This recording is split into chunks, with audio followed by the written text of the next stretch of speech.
ਸ੍ਰੀ ਰਾਗ ਦੇ ਅੰਦਰ ਸ੍ਰੀ ਪਾਤਸ਼ਾਹ ਭਗਤ ਕਬੀਰ ਸਾਹਿਬ ਜੀ ਇਹ ਵਚਨ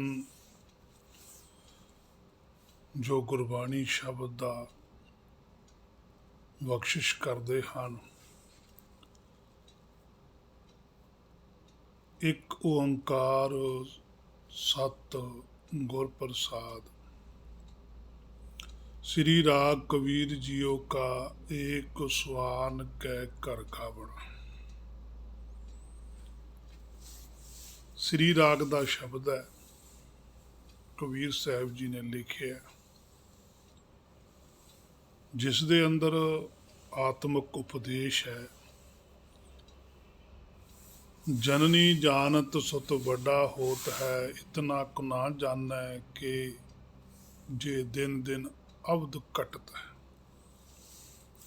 कि स्त्री है, उसके बच्चे ने जन्म लिया, उस बच्चे नूं वेख के वो बड़ा खुश होंदी है भी मेरा बेटा है या बेटी है, ये बड़े हुंदे ने।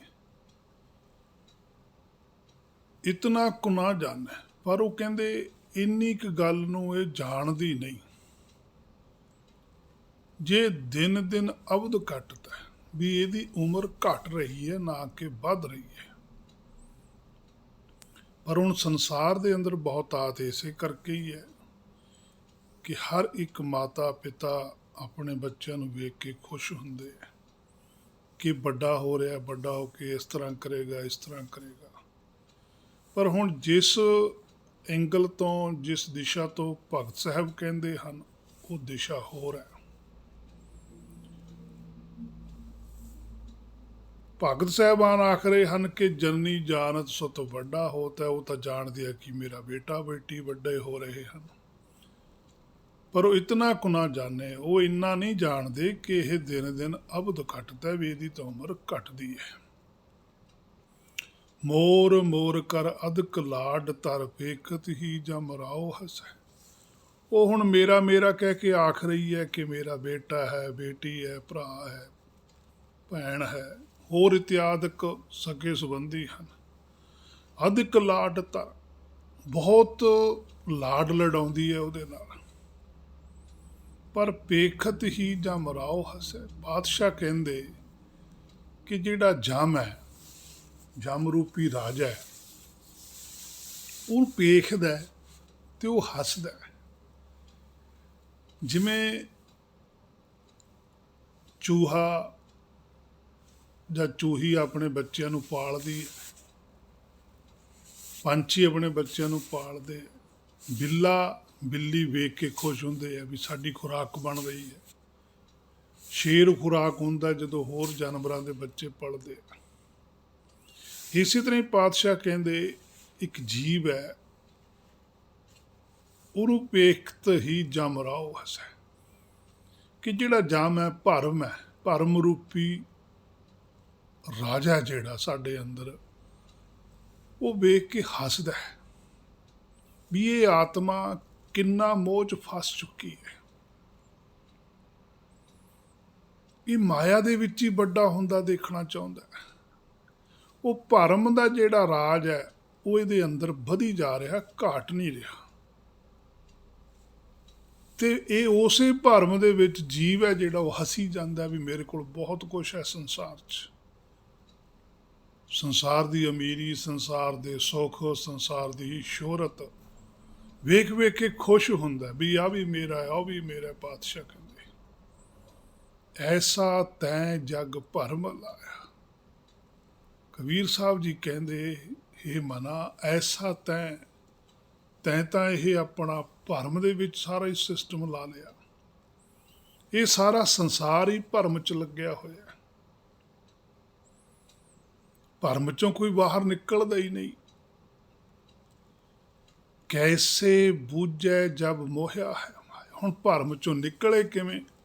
बादशाह कहते किवें बुझारत बुझी जाऊगी, क्योंकि जब मोहिया है माया।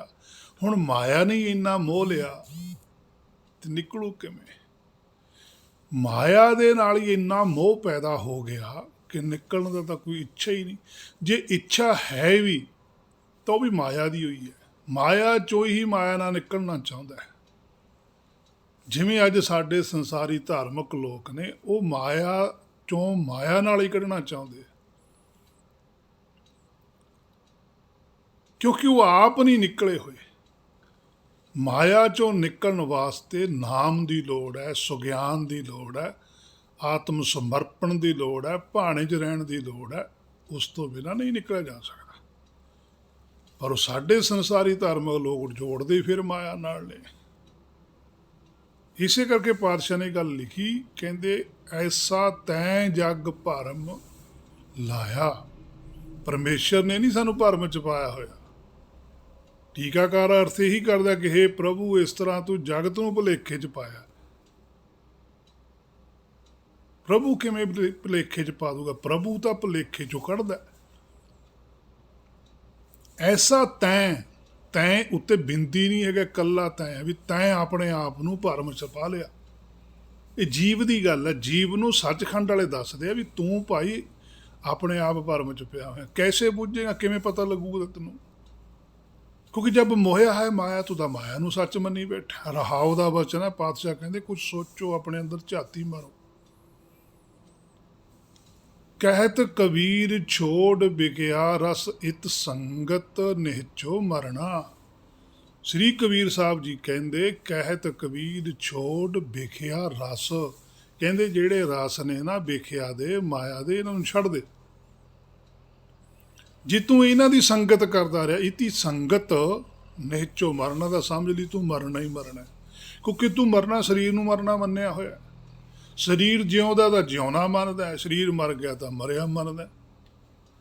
ਤੈਨੂੰ ਅਸਲੀ ਮਰਨ ਦਾ ਤੇ ਜਨਮ ਦਾ ਪਤਾ ਹੀ ਨਹੀਂ ਹੈਗਾ। ਜਦੋਂ ਤੈਨੂੰ ਅਸਲੀ ਜਨਮ ਮਰਨ ਦਾ ਪਤਾ ਲੱਗਣਾ ਹੈ ਤਾਂ ਜਨਮ ਮਰਨ ਕਾ ਭਰਮ ਗਿਆ, ਫੇਰ ਭਰਮ ਤੇਰਾ ਜਾਣਾ। ਪਰ ਜੁੜਿਆ ਕਾਹਦੇ ਨਾਲ? ਵਿਖਿਆ ਰਸਾਂ ਨਾਲ। ਵਿਖਿਆ ਰਸਾਂ ਨਾਲ ਸਰੀਰ ਚੱਲਦਾ। ਰਮਈਆ ਜਪੋ ਪ੍ਰਾਣੀ ਅਨੰਤ ਜੀਵਨ ਬਾਣੀ, ਇਨ ਵਿਧੀ ਭਵ ਸਾਗਰ ਤਰਨਾ। ਦੇਖੋ ਪਾਤਸ਼ਾਹ ਇੱਥੇ ਵਿਧੀ ਦੱਸਦੇ ਆ ਵੀ ਕਿਹੜੇ ਤਰੀਕੇ ਨਾਲ ਭਵ ਸਾਗਰ ਚੋਂ ਨਿਕਲਿਆ ਜਾਂਦਾ।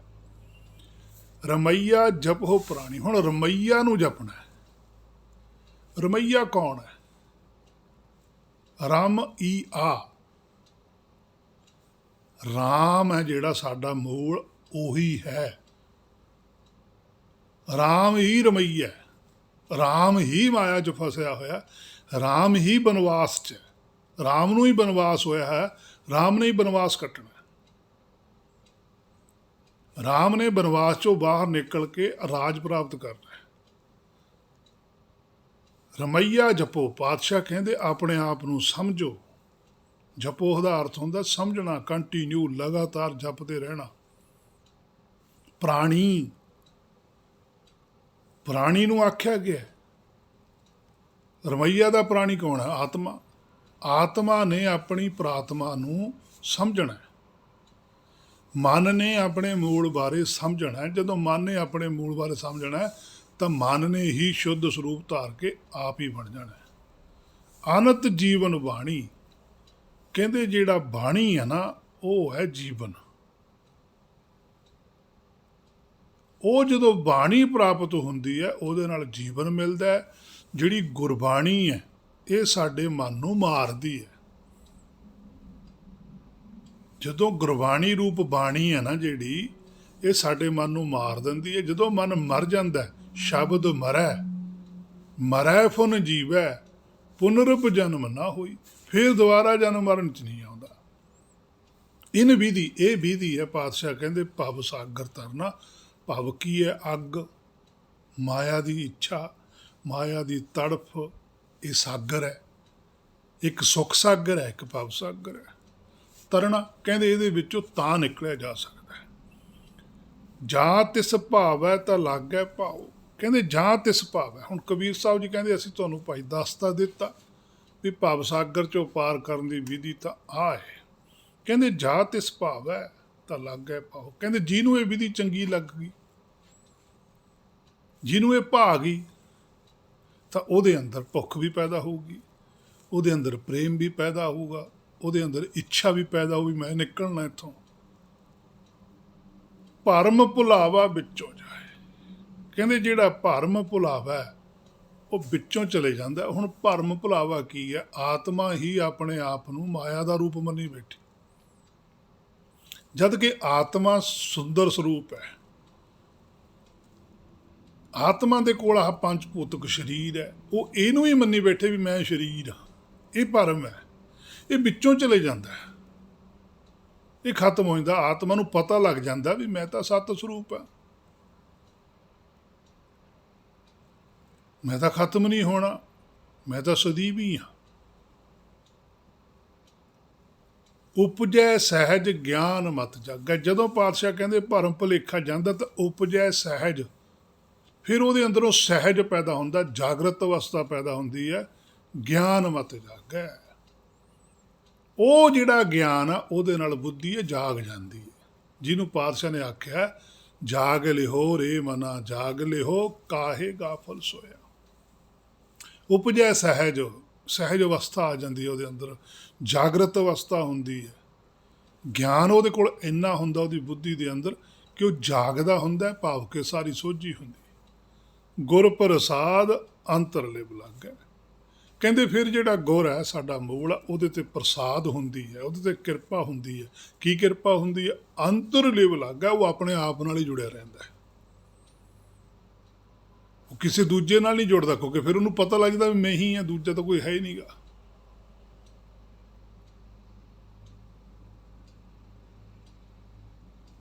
ਤੁਧ ਬਿਨ ਦੂਜਾ ਨਾ ਹੀ ਕੋਈ। ਪਾਤਸ਼ਾਹ ਕਹਿੰਦੇ ਤੇਰੇ ਤੋਂ ਬਿਨਾਂ ਦੂਜਾ ਕੋਈ ਹੈ ਹੀ ਨਹੀਂ। ਤੂੰ ਕਰਤਾਰ, ਤੂੰ ਹੀ ਕਰਤਾਰ ਹੈ। ਕਰੇ ਸੋ ਹੋਏ, ਉਹੀ ਕੁਛ ਹੋਊਗਾ ਜੋ ਤੂੰ ਕਰੇਗਾ। ਹੁਣ ਮਾਇਆ ਲਈ ਵੀ ਤਾਂ ਅਸੀਂ ਹੀ ਕਰਦੇ ਹਾਂ, ਵੀ ਸੱਚ ਲਈ ਵੀ ਅਸੀਂ ਕਰਾਂਗੇ। ਝੂਠ ਵੀ ਹੁਣ ਅਸੀਂ ਉਹ ਬੋਲਦੇ ਹਾਂ, ਤੇ ਸੱਚ ਵੀ ਫਿਰ ਅਸੀਂ ਉਹ ਬੋਲਾਂਗੇ। ਹੋਰ ਤਾਂ ਅੱਗੇ ਕੋਈ ਹੈ ਨਹੀਂਗਾ। ਪਰ ਅਸੀਂ ਕਿਸੇ ਨੂੰ ਹੋਰ ਜਦੋਂ ਮੰਨ ਲੈਂਦੇ ਹਾਂ ਤਾਂ ਉਦੋਂ ਅਸੀਂ ਆਪਣੇ ਆਪ ਤੋਂ ਪਰੇ ਹੋ ਜਾਂਦੇ ਹਾਂ। ਜਦੋਂ ਅਸੀਂ ਸਵੈਮ ਆਪਣੇ ਆਪ ਨੂੰ ਮੰਨਦੇ ਹਾਂ ਕਿ ਮੈਂ ਹੀ ਝੂਠ ਬੋਲਦਾ, ਮੈਂ ਹੀ ਸੱਚ ਬੋਲਦਾ। ਜੇ ਮੈਂ ਸੱਚ ਬੋਲੂੰਗਾ ਤੇ ਮੇਰੇ ਮਨ ਤੇ ਭਜਨ ਕੋਈ ਨਹੀਂ, ਜੇ ਮੈਂ ਝੂਠ ਬੋਲਦਾ ਮੇਰੇ ਮਨ ਤੇ ਭਜਨ ਹੈ, ਤਾਂ ਮੇਰਾ ਜੀਵਨ ਵਿਅਰਥ ਹੈ। ਗੁਰ ਪ੍ਰਸਾਦ ਅੰਤਰ ਲਿਵ ਲਾਗੈ, ਫਿਰ ਲਿਵ ਲੱਗੀ ਰਹਿੰਦੀ ਹੈ, ਜੁੜਿਆ ਰਹਿੰਦਾ ਆਪਣੇ ਆਪ ਨਾਲ। ਇਤ ਸੰਗਤ ਨਾਹੀ ਮਰਨਾ। ਪਾਤਸ਼ਾਹ ਕਹਿੰਦੇ ਜੇ ਤੂੰ ਇਸ ਤਰ੍ਹਾਂ ਦੀ ਸੰਗਤ ਕਰਨ ਲੱਗ ਗਿਆ, ਇਸ ਸੰਗਤ ਦੇ ਵਿੱਚੋਂ ਮਰਨਾ ਨਹੀਂ ਹੁੰਦਾ। ਕਿਉਂਕਿ ਜਦੋਂ ਸੱਚ ਹੈ ਫਿਰ ਤਾਂ ਡਰ ਹੀ ਨਹੀਂ ਕੋਈ। ਜਿੱਥੇ ਝੂਠ ਹੈ ਉੱਥੇ ਮੌਤ ਹੈ, ਜਿੱਥੇ ਵਿਖਿਆ ਉੱਥੇ ਮੌਤ ਹੈ, ਜਿੱਥੇ ਅੰਮ੍ਰਿਤ ਹੈ ਉੱਥੇ ਮ੍ਰਿਤਿੂ ਨਹੀਂ ਹੈ, ਉੱਥੇ ਸੱਚ ਹੈ।